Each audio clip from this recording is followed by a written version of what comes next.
unknown. Nearly half of the black voters are also undecided, which means there's a clear opportunity for candidates to connect with black voters. Our poll makes 3 things abundantly clear. Black voters matter. Black voters are closely following this race, and the candidates for DA have a lot of work to do. KBLA Talk 1580 is committed to the mobilization and use of the franchise to empower our audience to identify and pursue their interests in advancing equity, inclusive representation, and multiracial solidarity. For KBLA Talk 1580, I'm Dr. Nicordelai Corte. We welcome your feedback.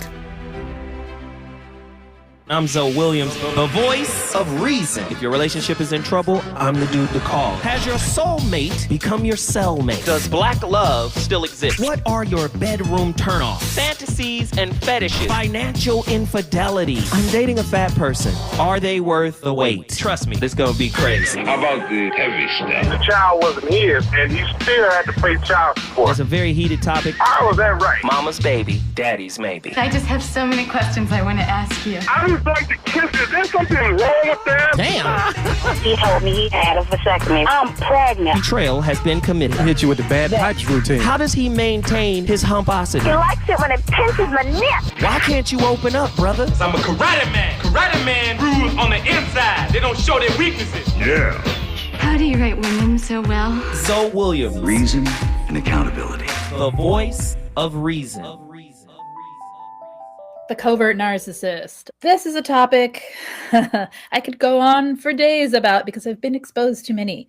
The covert narcissist often appears like a good guy when you first meet them. They are the type that will have friends, that will have people that seem to genuinely like them, that will be out there doing good things in the world. They're often very communal narcissists where they gather people in groups, right? So they're involved in things where they have some sort of status or some, not status so much as a role within a community. Usually the helper and the good guy and the fixer and the nice person. And their friends often see them as very nice and humble because here's the thing, their friends do not live with them. Their friends do not have the experience of the unmasking that happens when their mask falls off and they behave like spoiled children.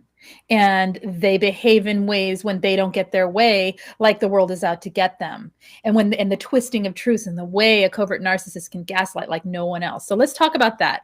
Have any of you guys been around one of these people? It is no fun. The covert narcissist who is this way needs to believe that they are this way. This is the delusion that they've told themselves about who they are. They are the perpetual victim. They are the perpetual misunderstood, the one that no one's ever gotten, the one that's never had chances, and the thing is we relate to it because when we meet them or when we're talking to them and we don't see the narcissism yet, there's a lot of things they say that you can relate to, like maybe you're a scapegoat in your family and you are misunderstood. 100%. No one's ever seen you for who you are. And you try and you try and you try and you're not toxic. You actually care about other people and you care in your relationships to make sure the other person's point of view is included and that you are being fair to them, right? And you have empathy for them. And so when you hear someone say, oh my gosh, all my life I've always felt so misunderstood. Boom. It's like a commonality, right? And the thing is, you can't tell from a statement like that, just that statement itself, whether the person has been also, scapegoated or just misunderstood in their life, had people that, didn't get them around, or if they're using that information, which may or may not be true for that narcissist, to manipulate you. It's very hard to see. And because, the covert narcissist who acts this way, what they've done is instead of taking the grandiose traits that get attention, the boastfulness that gets attention, the I'm better than everyone else, so get out of my way, that the more overt narcissist has. Instead of being like that in life, they've taken the humble road.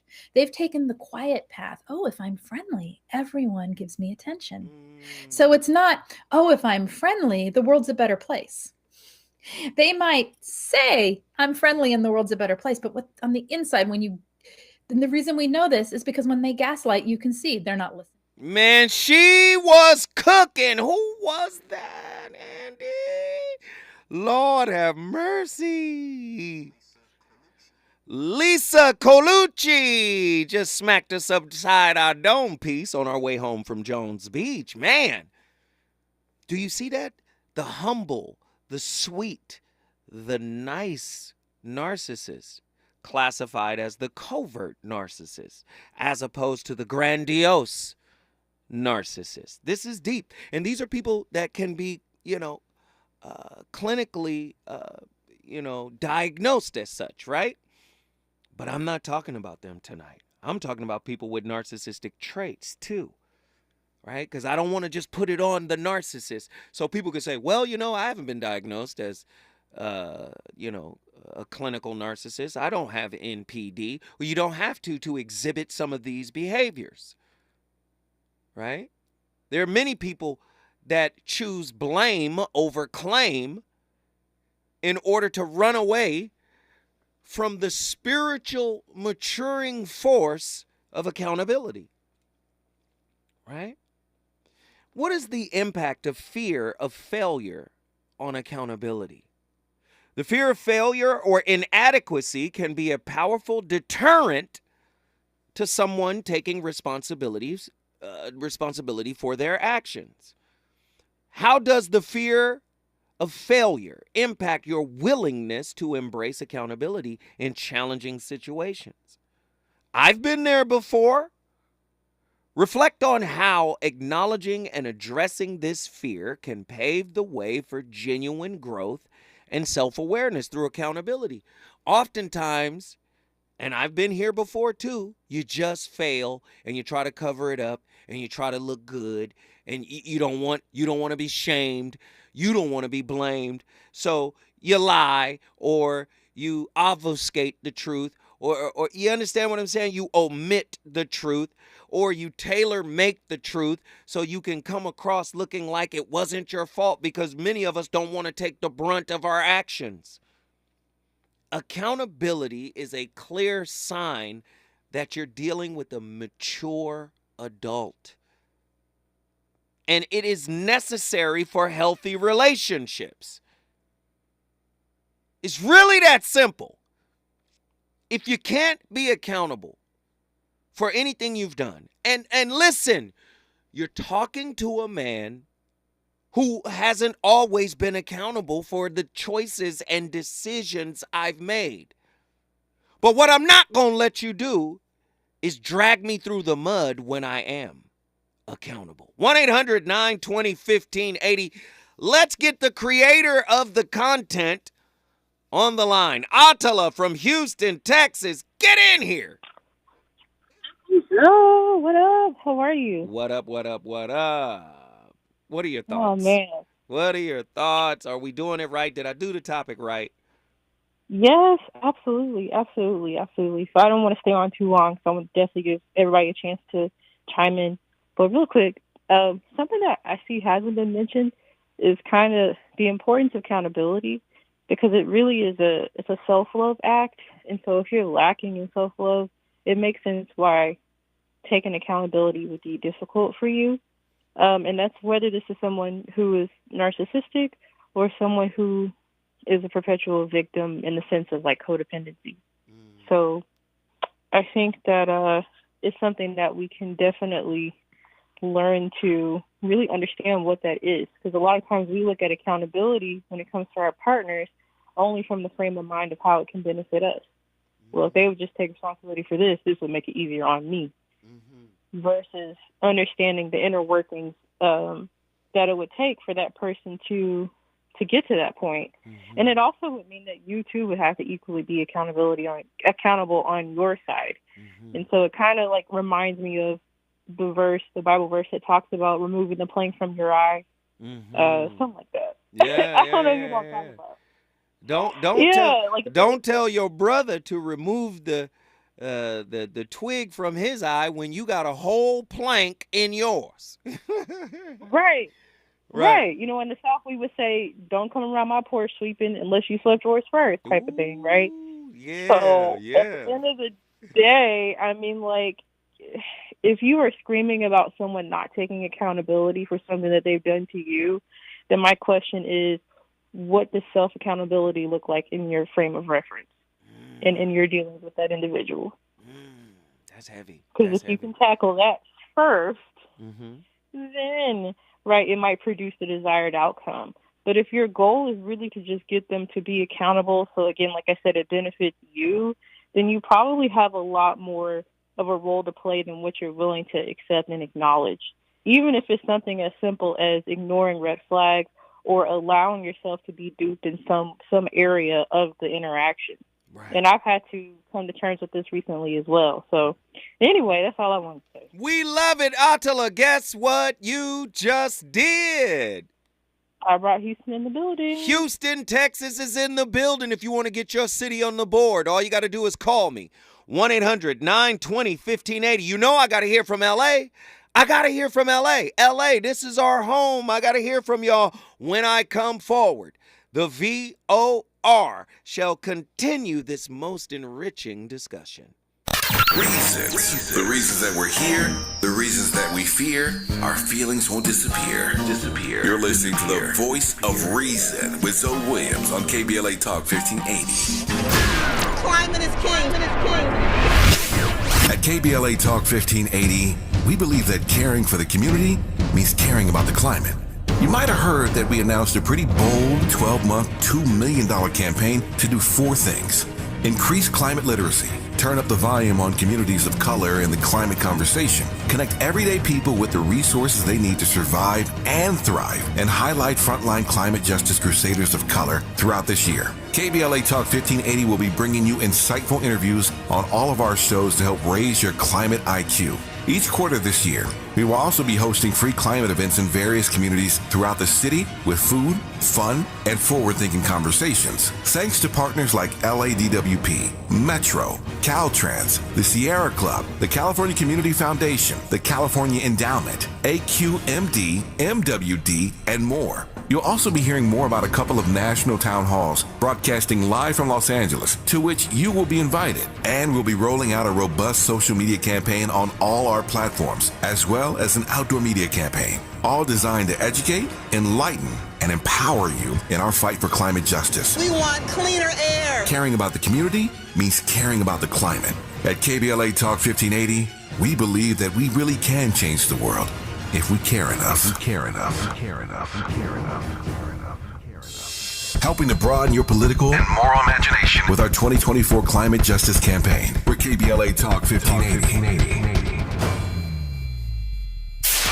KBLA Talk 1580. We've got a lot to talk about. KBLA reminds you that when we fight, we win, and we don't black down.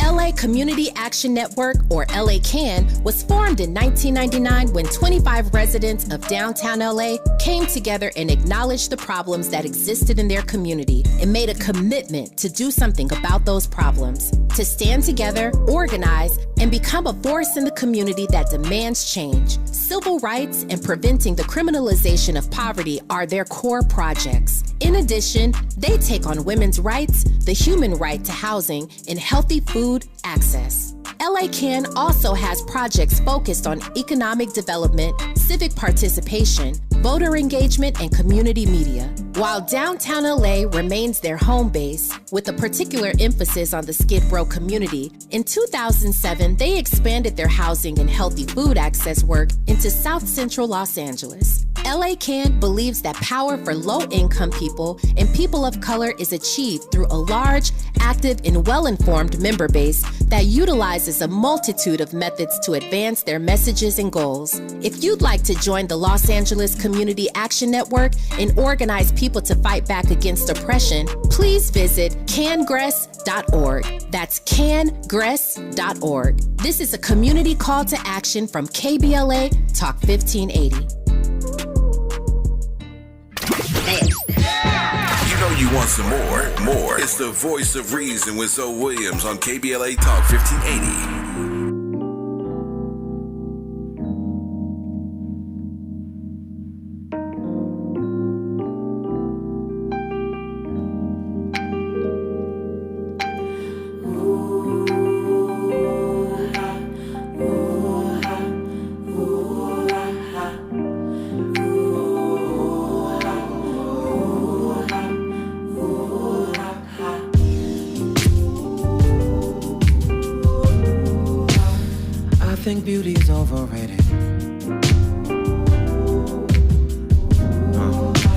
that's something anyone can be. Yeah. Attraction, now that's something different.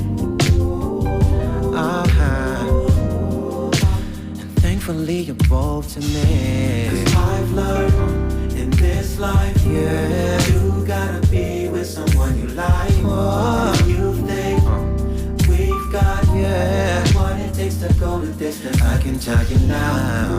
Oh yeah, oh yeah, oh yeah. Oh yeah, oh yeah, oh yeah.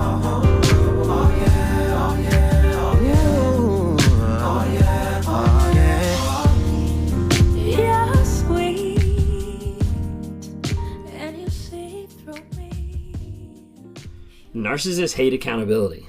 It seems like no matter what you say, no matter what you do to them, like you can convince them, you can show them, you can put the evidence right out in front of them, and they'll just be like, no, like I didn't do that. I don't know what you're talking about. Like you made that up. Like that didn't happen. Narcissists hate accountability.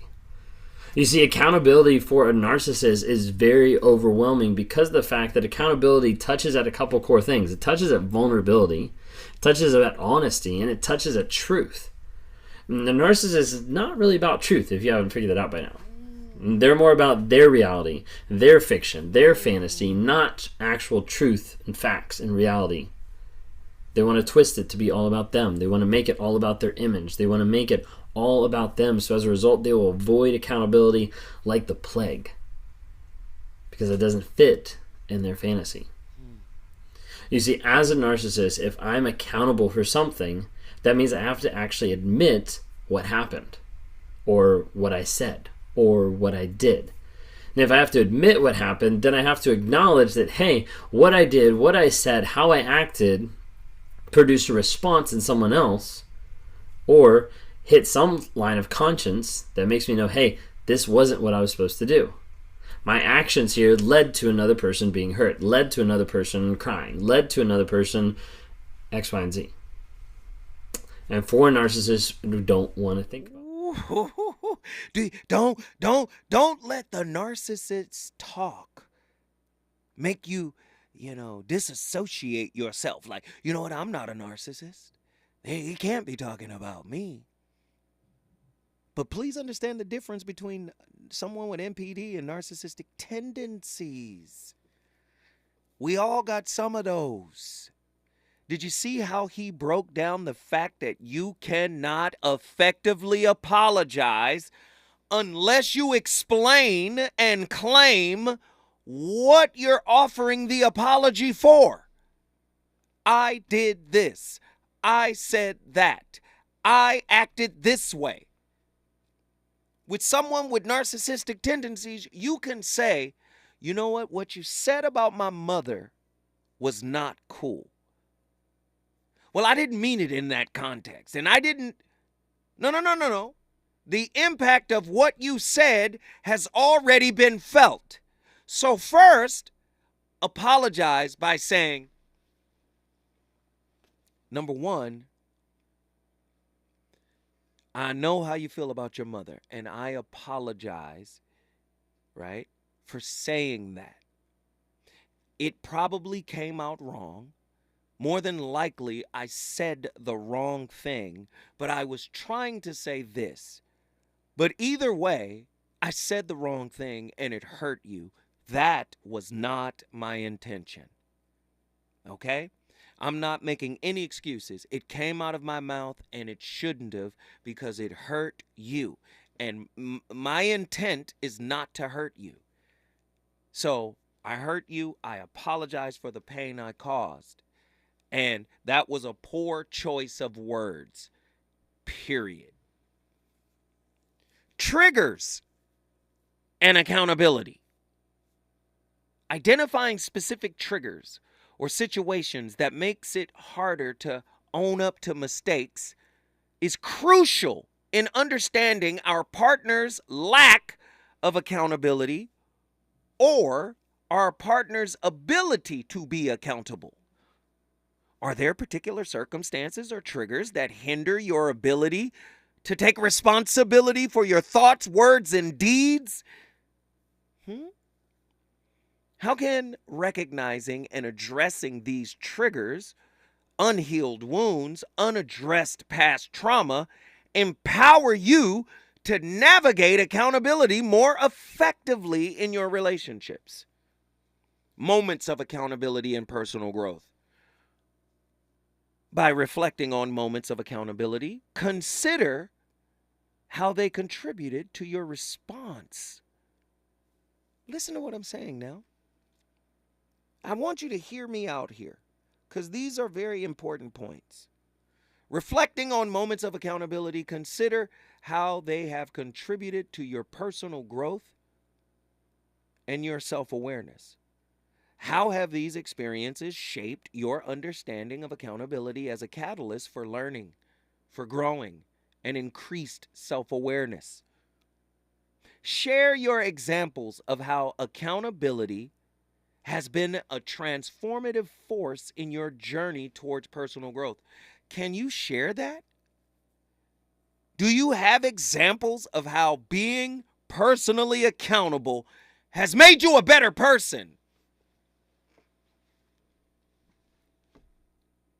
I'm so tired of people, you was messed up. And had you not did this, and had you not said that, and when you say things, you can't take certain things back. That's not an adult way to live when you're dealing with other human beings. There are human beings that are going to say some of the worst things, and they're going to be probably the closest people to you. If you formulate a mindset that says, if you say something that really hurts me, you can never take it back. Come on. That's not a spiritual adult. Are y'all ready? Are y'all ready? The VOR is not playing tonight. We got callers on the line. Let me get everybody in here. Who's been on the longest? We got Truemonger, Dallas, Texas. Get in here. I heard payback's a breath on the trigger. That's why I'm sick of getting treated like another damn stepchild. Kill a punk cause I ain't him. You gotta deal with the 9 double limb. The day is coming that you all hate. Just think, and brothers decide to retaliate and try to keep me from running up. I never tell you to get down. It's all about coming up. So what they do, go and ban the AK. My gun wasn't registered any way.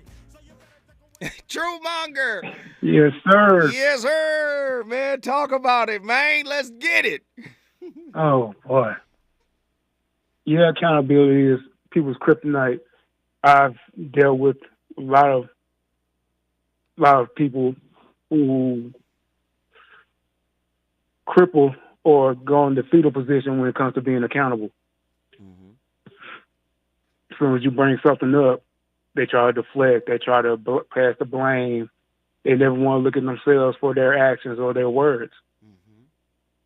And then they'll come months, years after the fact with a half-hearted apology. Mm-hmm. I'm like, what are you exactly apologizing for? And they would never be specific. Mm-hmm.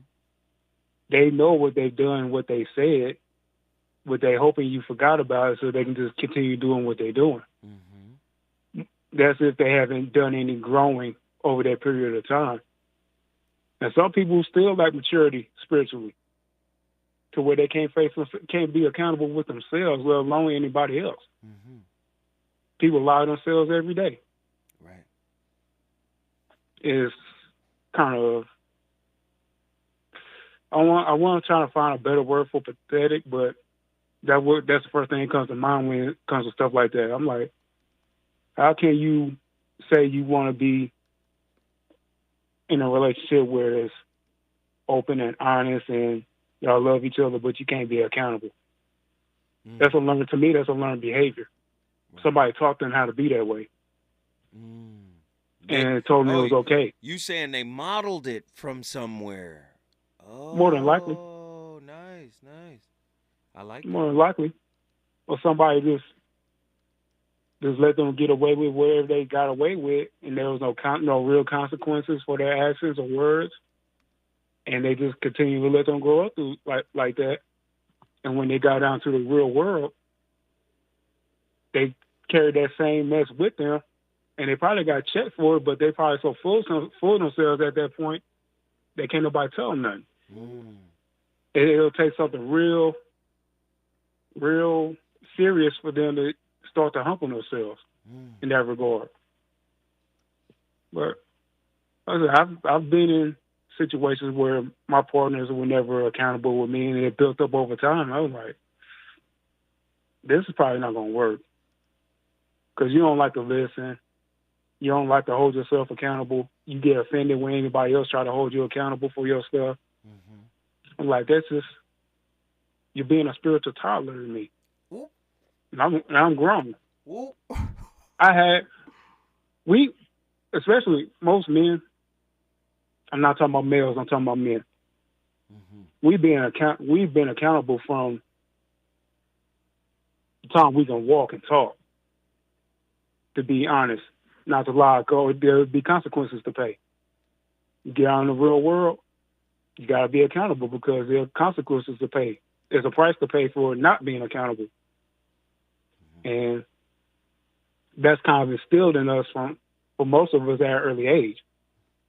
So we learn to carry it. I learned to embrace it. Wait a minute, brother. No let me just say this real quick. You are cooking beyond belief right now. What I'm gonna need you to do is hold tight, because I gotta let you continue to do what you've been doing. When we come forward, we're gonna talk to our brother Truemonger some more, because he's on fire tonight. It's like you gotta be with someone you like, and if you think we've got what it takes to go the distance, I can tell you now. Oh yeah, oh yeah, oh yeah, oh yeah, oh yeah, oh yeah, oh yeah, oh yeah.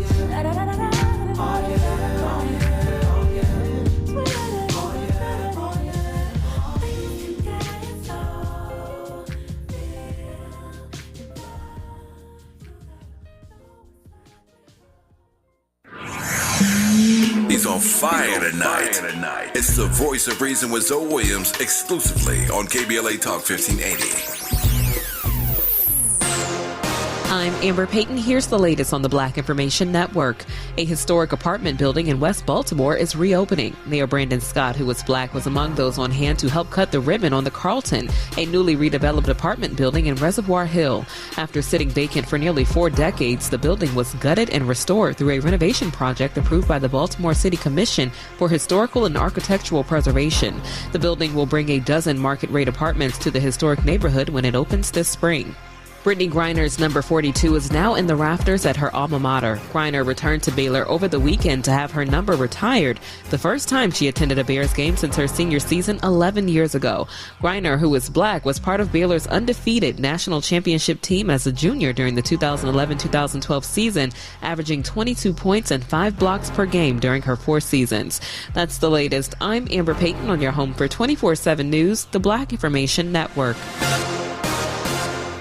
Joe Buck and John Smoltz welcoming you back to the City Center Convenience Mart. Uh-oh. She's looking at the cigarettes, but she just grabs the gum off the counter. Stand Up to Cancer and Rally want you to reduce your risk for cancer. Go to takeahealthystand.org. I'm Dr. Nicordelai Corte with the KBLA Talk 1580 editorial. In a public opinion survey commissioned by KBLA Talk 1580 and conducted by Viteris, the Black voters surveyed were highly enthusiastic about the March 2024 primary. The race for Los Angeles District Attorney is being hotly contested.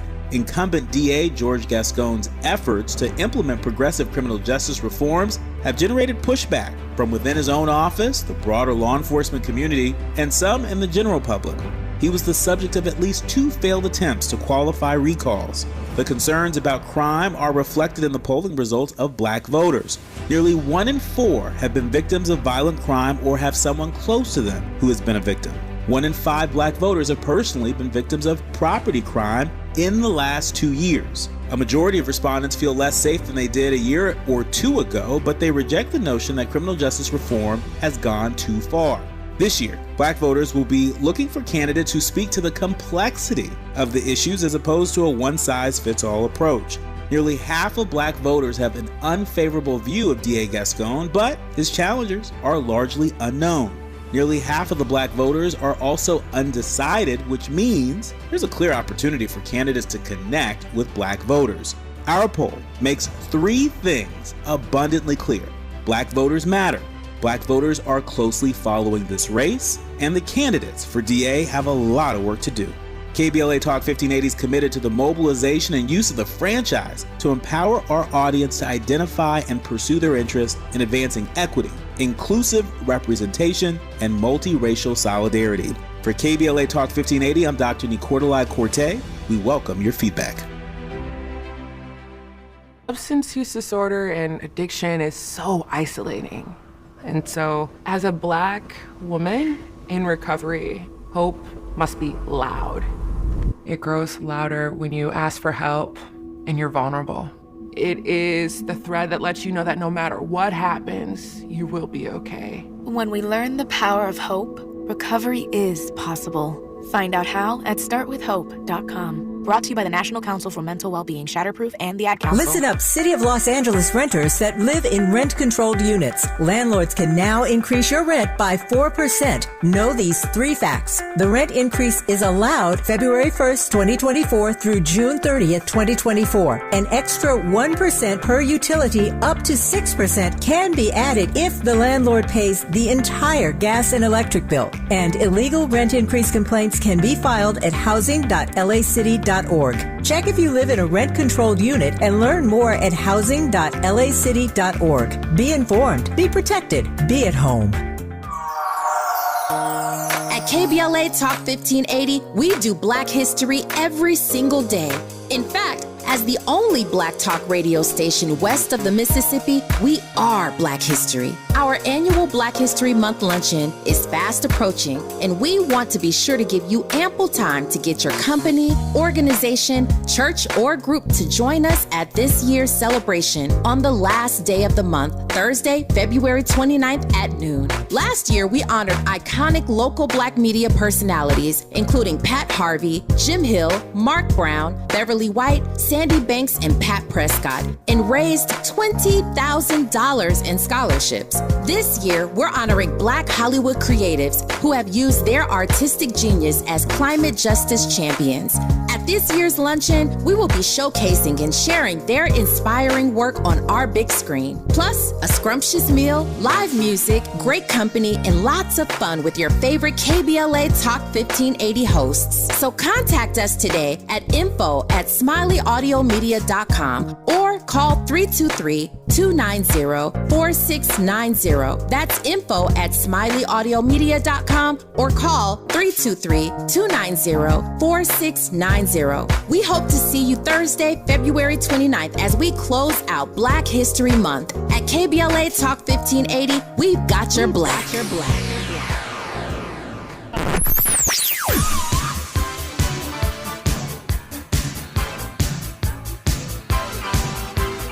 This is KBLA Talk 1580. Talk radio that's music to your ears. We're unapologetically progressive. KBLA Talk 1580. You're listening to the Voice of Reason with Zoe Williams. Only on KBLA Talk 1580. Why'd you have to go away? Like you backed and stowed away. Give the best to yesterday and reveal your hideaway. All this time I've waited so I can get back to you. Get back. I'll continue searching if that's the last thing I do.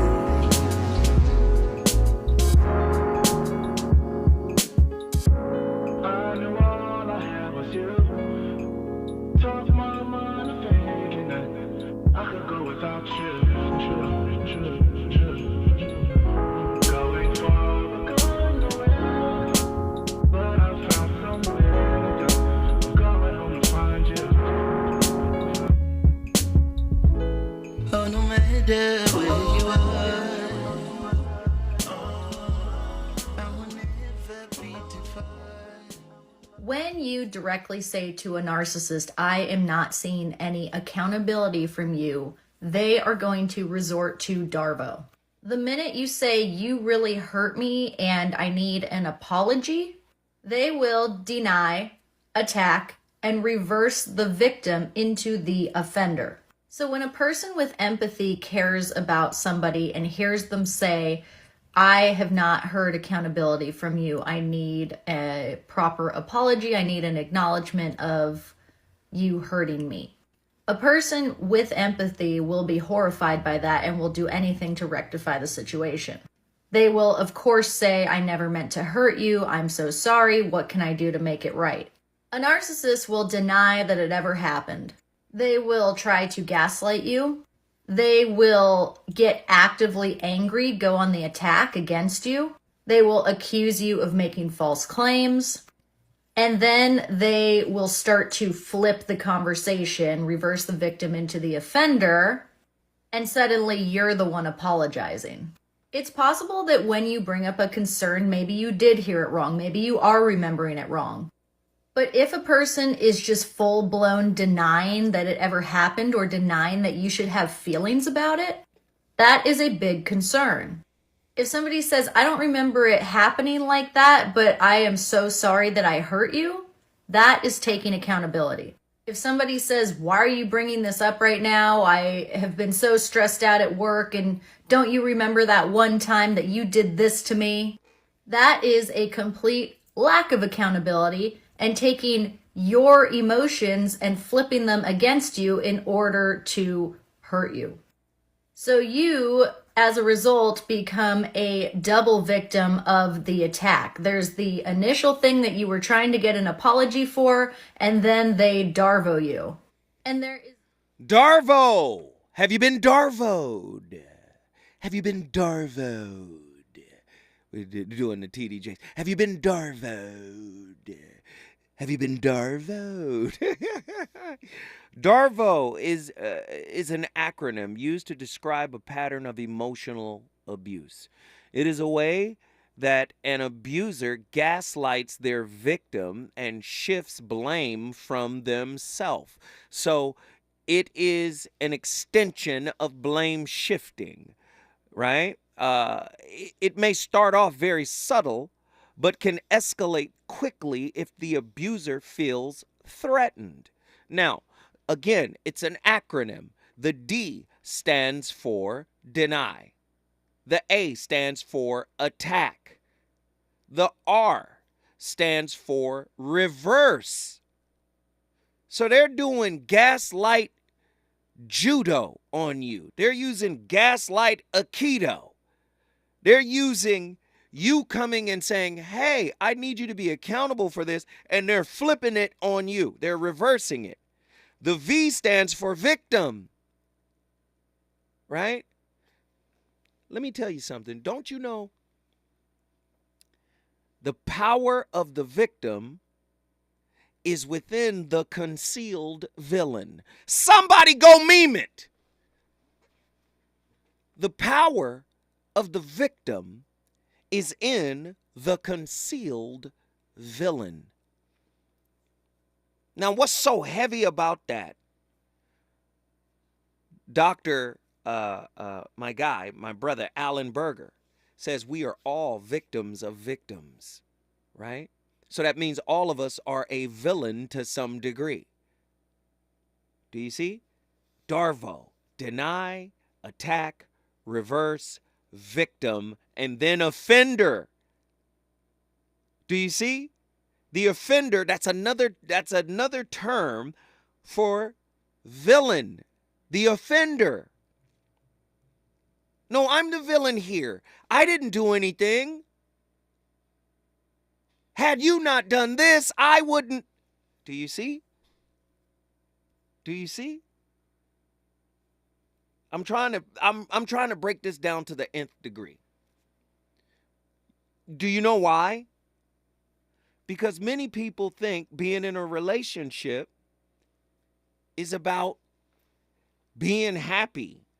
Happiness is an inside job. And if you got these things coming out and manifesting themselves and expressing themselves in your relationship, there's no way you're going to be happy. You're going to have moments of happiness. You're going to start off happy.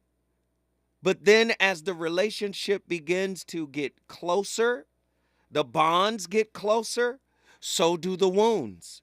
And the wounds, once they touch, once they interface, once they trigger, they're going to have to be addressed. And how do you address your wounds? Whatever is in your psychological toolbox.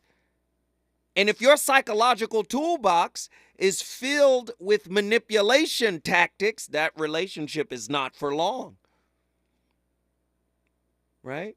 Because the wrong person gonna pop on your tail. Manipulate the wrong person and see what happens. You might not get a chance to play victim. This is how I talk to my kids. This is how I talk to my daughter. Manipulate the wrong person. You might not get a chance to make it right. Do you understand what I'm saying? Hey, there are a lot of people out, and I keep telling you, relationship is a mirror. You gonna date a version of yourself that's as manipulative, right? That obfuscates the truth, that apologizes in a blanket way, that doesn't address the hurt they caused. You're gonna experience what you doled out. Oh, I deserve the best relationship in the world. No, you don't. Because you don't like your whole self. Did you know most narcissistic people loathe themselves? They really don't like themselves. They really don't approve of themselves. Thus, the outward aggrandizement of their persona, or the covert aggrandizement of their persona. Oh, Lord, are y'all ready? Because I'm ready. Let's get these callers in here. Truemonger, you already know, Dallas, Texas. Get in here. Yes, sir. Man, finish your thought, man. Come on, finish your thought. You was cooking. Sound like that last clip was describing one of my exes, because that's exactly how they would act when accountability popped up in their face. That's exactly how they responded. Mm-hmm. But accountability is really important to me. So if I can hold myself accountable, I can't make excuses. I got stuff I got to take care of, along with my inside work. I will. I'm not gonna say I expect it, but I would appreciate my partner being accountable as well. I mean, because there's too much stuff out here to deal with, and dealing with someone who's unaccountable, it's just gonna get in the way. We're too grown for that at this point. Right. There's no sense of ducking accountability, because you gotta be accountable one way or another. If you're gonna answer here or not, and you deal with the consequences of it, or if you carry that behavior on to somewhere else, you're going to be facing the same thing. So you might as well learn to embrace it and just do it. Just be accountable. Right. It's really not as hard as people make it out to be. Right. It's really not that difficult. Well, it is if you got a whole mask on your spirit, and it is if this is the only thing you've known in terms of conflict resolution, conflict management. If that's all you know, that's your go-to move. Yeah, that means it's time to learn some new stuff. That's right. I ain't mad at you, True. Guess what you just did, brother? Talk about Dallas in the building. Dallas, Texas is in the building. When I come forward, I'm going to Atlanta, Georgia, and of course, Las Vegas, Nevada. Is it good to you? More Voice of Reason with Zoe Williams when we come forward. City of Los Angeles tenants know these facts about eviction and consumer debt. Tenants can't be evicted if rental arrears are eligible to be treated as consumer debt. Tenants who followed certain COVID-19 pandemic protections under state law can't be evicted for past due rent. Landlords can collect rental arrears in court as consumer debt, but tenants cannot be evicted if they provided a declaration of COVID-19 hardship and paid 25% of rent owed. Learn more at housing.lacity.org. Be informed, be protected, be at home. Around here, we don't believe in victimhood. We believe in raising our voices, amplifying black voices in the climate conversation. We're KBLA Talk 1580. KBLA Talk 1580. We've got a lot to talk about. KBLA Talk 1580 reminding you that we keep us safe. Pro Football Hall of Famer and urban peace pioneer Jim Brown believed in just that. So he founded the Amera I Can Foundation for Social Change in 1988, focusing on at-risk and high-risk youth in underserved schools and juvenile detention facilities, as well as adult incarceration and reentry initiatives. The core of the Amera I Can program is its 15-chapter life skills curriculum. Mastery of these skills allows individuals to meet their academic potential, conform their behavior to acceptable societal standards, and improve the quality of their lives by equipping them with what they need to confidently and successfully contribute to society. Today, the foundation is led by its president, Monique Brown, who has been actively involved in the organization for more than 25 years. The Amera I Can Foundation continues its work in memory of its founder, actor, philanthropist, and NFL legend Jim Brown. To get involved or make a donation, please visit AmeriICanCommunity.partners. That's AmeriICanCommunity.partners. This is a community call to action from KBLA Talk 1580. Hi, this is Scott Trout of Cordell & Cordell. If you're a dad who is facing divorce, there are extra layers of stress that may include stereotypes and assumptions. No two situations are the same. Our legal experience and dedication prepare us for whatever legal challenges we face together. You need a partner you can count on. For more than 30 years, Cordell & Cordell has represented men in divorce. 1455 Frazee Road, Suite 1050, San Diego, California, 92108. Online at CordellCordell.com. Hey, you're up next. Ugh, my throat hurts so bad. There's no way I can sing tonight. Here, try these. Vicks VapoCool Drops. Yeah, Vicks VapoCool Drops has maximum strength menthol with a rush of Vicks Vapors. Ooh, I can already feel it. I told you. So, you ready? I'm ready. Vaporize sore throat pain fast with Vicks VapoCool Drops. You know you want some more. It's the voice of reason with Zoe Williams on KBLA Talk 1580.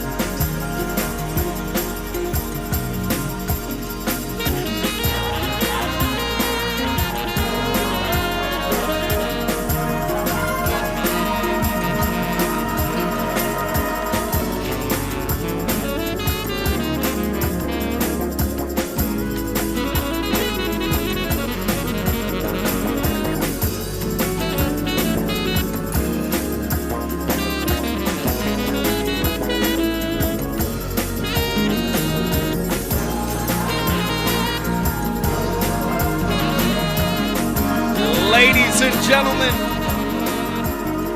on a rainy Monday night, the voice of reason and his playlist are on complete fire tonight. Hey, that's Joseph Lineberg. Woo! And Kumasi, Washington. It's called Interstellar. Interstellar Universe, man. Joseph Lineberg and Kumasi, Washington. Fire track, man. Woo! Man, tonight's topic has been fire. Let me get these callers in here ASAP. Rocky. Nazarene X, Atlanta, Georgia. Get in here. What are your thoughts? What up, man? Yeah, man. What are your thoughts on tonight's topic, bro? I feel annoyed for it. And I think it's just at humanity. I understand the importance of these conversations, but it's just really annoying. You know how the brother on the clip earlier, I don't know his name, but it's like when you listen, and I get the points, you know, it's like, oh yeah, accountability is a kryptonite, and what you got to do is you got to have leverage and all that other crap. I'm like, so all you got to do is just be accountable yourself. Like, even Sister Attila was talking about the Bible, like, the Bible said, take a mask off, or say, take the condom off your spirit, because the first time that you knew the difference between good and evil, was it, or something like that, the first thing man did was hid away. Like, that's where shame came in. Like, scripture, like, all right, you was ashamed. So once you can now return to whatever stands as your tree of life, you return to that. The shame is stripped. You just now, you reclaim your rightful place as having dominion and alignment with God, or your true self, or your clarity, or whatever words you want to put it. Your refusal to be a narc because you don't like them. Mm-hmm. You have authority over your own self. And once you, I feel like, had that little internal switch kind of click, if you really mean it, that's where it's like, man, it's a thin line and all of that, but it's kind of to the point where we might as well just, how they were saying with the plank in your eye thing, I'll make it more like kind of artistic, like how pirates used to say, like, well, I will walk the plank, swim with the fish. And sometimes it's not necessarily eye for an eye. Like, again, we ain't doing that. You know, we live in a certain way, but if you, at this point in our journey as vessels for change and progress and the whole nine, like, if you got foreigners on your ship, they either your prisoners, or it's like, man, you lighten the load, my boy. Like, man, we ain't got to keep. You got to walk the plank. Yeah, I love it. I love it. Hey, Nazarene, guess what you just did, brother? ATL. A-Town in the building. We appreciate it, man. Thank you for bringing your city in the building. Let's get over to Las Vegas. We on Lock Nation. You're my final call, man. You got to make it quick. Talk to me. You know you my therapy. So you've been my therapist for many, many years. So I'll just say this: I've been aching and harping over my situation, doing this little YouTube thing for a couple years now.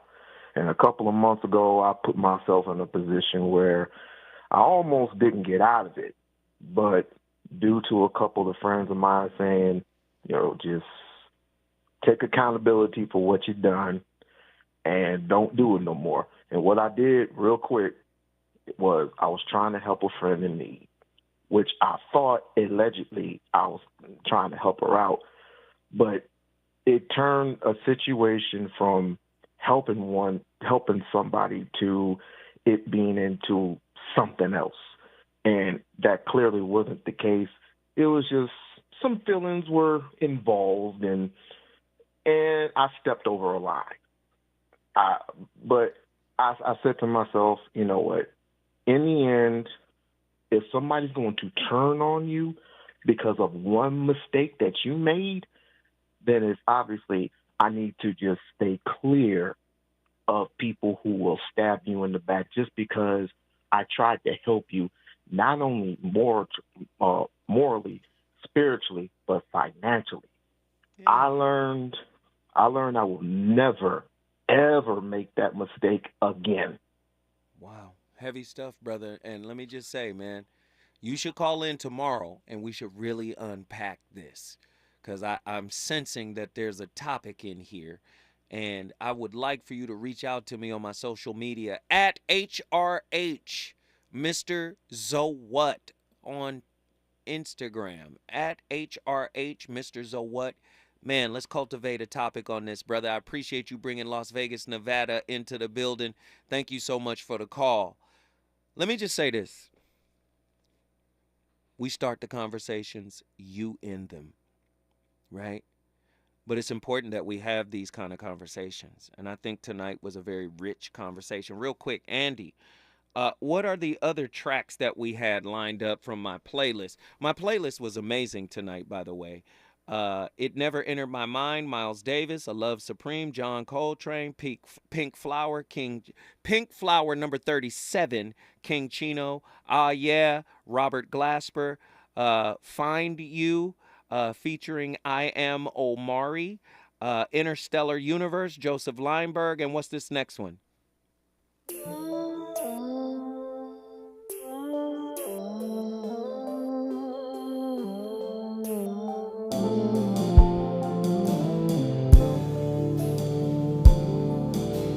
Man, y'all not ready for my playlist.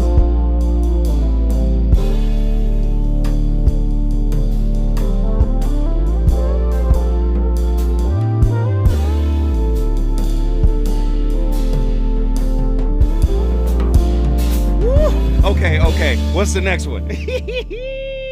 What's the next one? Y'all not ready.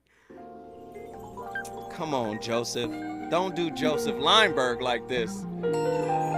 I'm gonna do my outro on this. Ladies and gentlemen, up next, your friend, my friend, your sister, my sister, Jill Monroe. Yeah.